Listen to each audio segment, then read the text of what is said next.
9 мая. Праздник со слезами на глазах. Мы помним его с детства. Цветы, песня «День Победы» и ветераны. Сегодня все как и прежде. Да только вот ряды ветеранов с каждым годом редеют. Их осталось совсем немного. Героев, чей подвиг будет жить в наших сердцах вечно. Этот день мы приближали как могли. Этот день победы. Порохом пропах. Это праздник.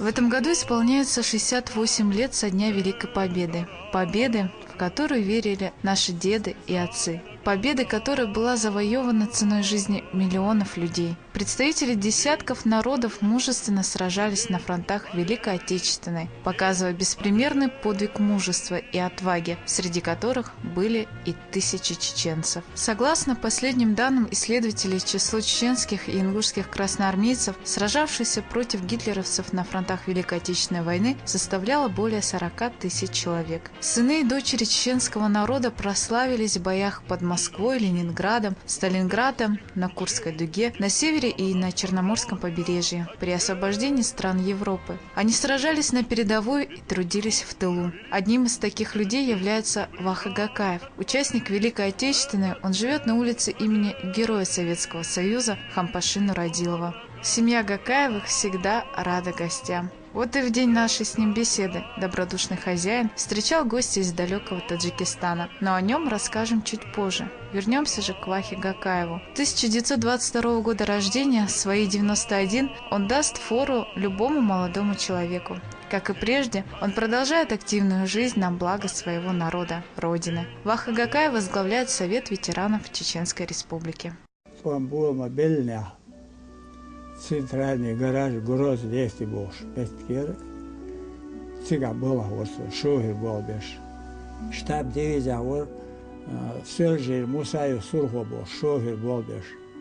Вот штаб я шибе полуторке я это шибе машина. Мы формировать я шел 140 дивизия. Вот штаб дивизия шиб полуторке машин.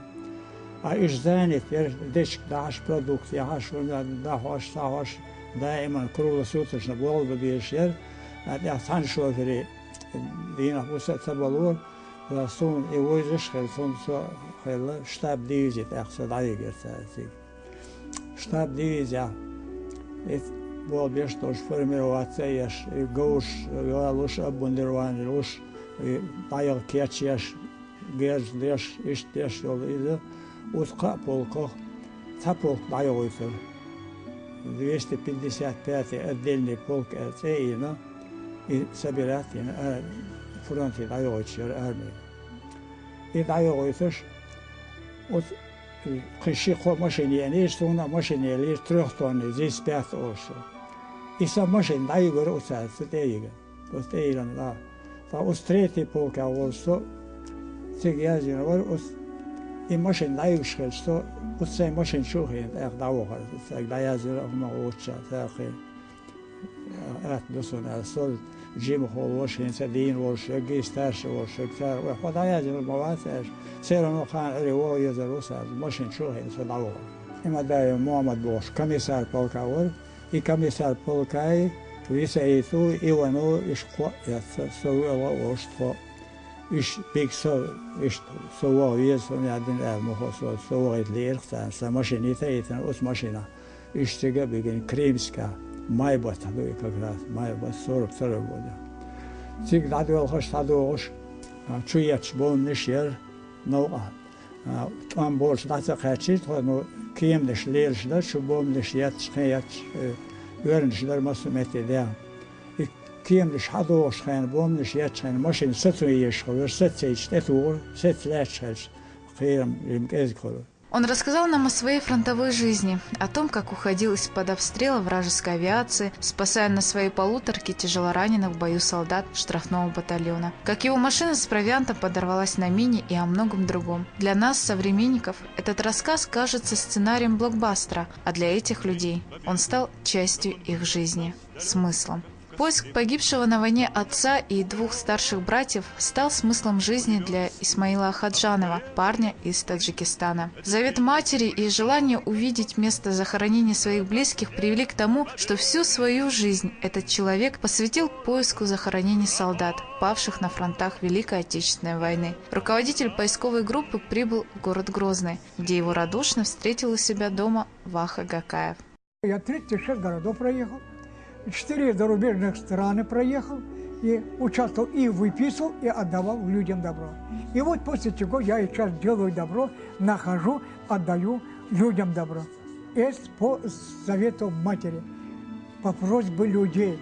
Они приходят, умоляют, плачут: дедушка, найди моих родственников. Его я стараюсь.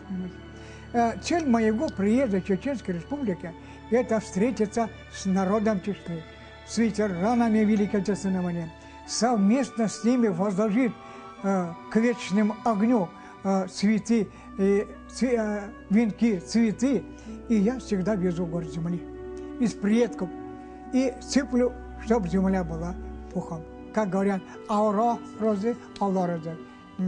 Оби Кавсар Серов Шаман, председатель Совета ветеранов. Что я горд, счастлив за гостеприимство, за то, что он мне привозил домой. Хлебом, чаем угостил меня. И вот я сижу у председателя Чеченского Совета ветеранов. Сижу, понимаете. Но самое главное, я желаю, чтобы было чистое небо, была дружба между народами. Это молодежь и народ не забывал, как наши дети, как наши братья отстояли для защиты нашей Родины. Советские войны гибли смертью героев не ради награды, а отстаивая честь, достоинство Родины. Сколько их еще, отважных воинов, покоящихся на всем европейском континенте, погибших за свою Родину и молча взывающих о благостном воспоминании к потомкам. День Победы, и в огнях салюта, будто гром, запомните навек, что в сражениях каждую минуту, да, буквально каждую минуту погибало 10 человек. Как понять и как осмыслить это? 10 крепких, бодрых, молодых, полных веры, радости и света, и живых, отчаянно живых. И шагая за высокой новью, помните о том, что всякий час вечно смотрят с верой и любовью вслед вам те, кто жил во имя вас.